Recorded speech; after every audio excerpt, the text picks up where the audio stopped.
If your kid has an Android phone or a Chromebook, I've got good news for you.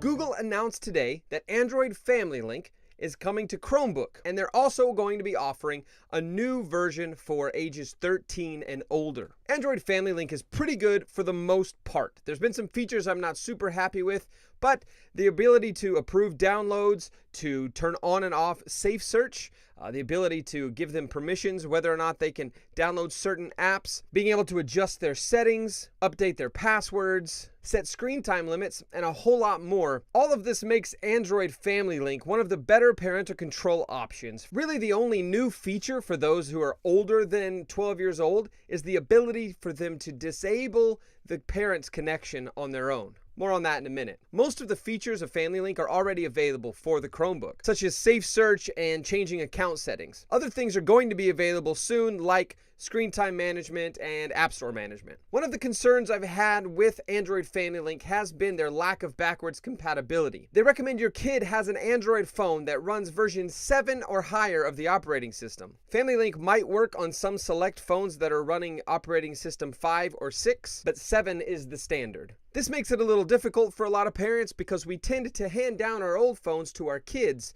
when we upgrade. This would mean that while we can install the FamilyLink software on our phone to try to control theirs, we may not be able to set it up on their device. Another issue I've had is the weak filter.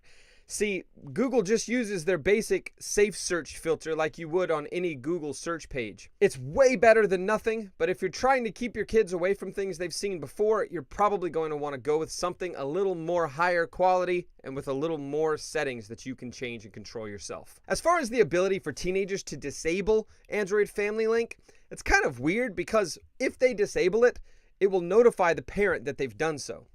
So this sounds to me like it's more of a nod to the fact that teenagers want a little bit more control and responsibility than an actual feature that they're going to be able to use. It's not like parents could sneak around and monitor their device without them knowing, since it's going to limit what they see in the App Store. It's going to block things when they try to search for it. It'll be pretty obvious.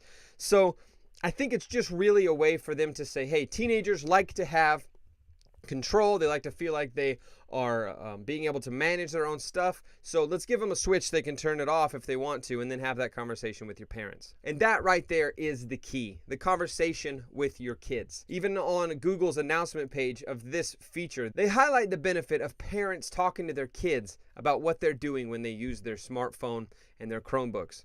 So even with all the parental controls set up, even if you add a good accountability software, which the features in Android FamilyLink will not replace, or a really good high quality filter, conversation with your kids is very, very important. Google agrees, I agree, and whether you have a kid that's a teenager or not, whether they have a Chromebook or not from the school or from you, use FamilyLink's features to protect them, to set it up to where you know what they're installing and what they're using their time doing, and eventually on Chromebooks even being able to set time limits to where they're only allowed to spend as much time as they need for homework and maybe no more than that. Thank you for watching. I'm Michael Prince with BecauseFamily.org and FamilyTechBlog.com. Hi, I'd like to thank you for watching our videos. I just wanted to let you know that Because Family is a non-profit organization. All money donated to Because Family goes to help us make videos like this, articles like the one this video is attached to, do seminars and free workshops for families to teach them how to keep their kids safe online, to teach digital citizenship to kids, to write curriculum, and all kinds of wonderful stuff that we try to do to help families be internet smart and safe.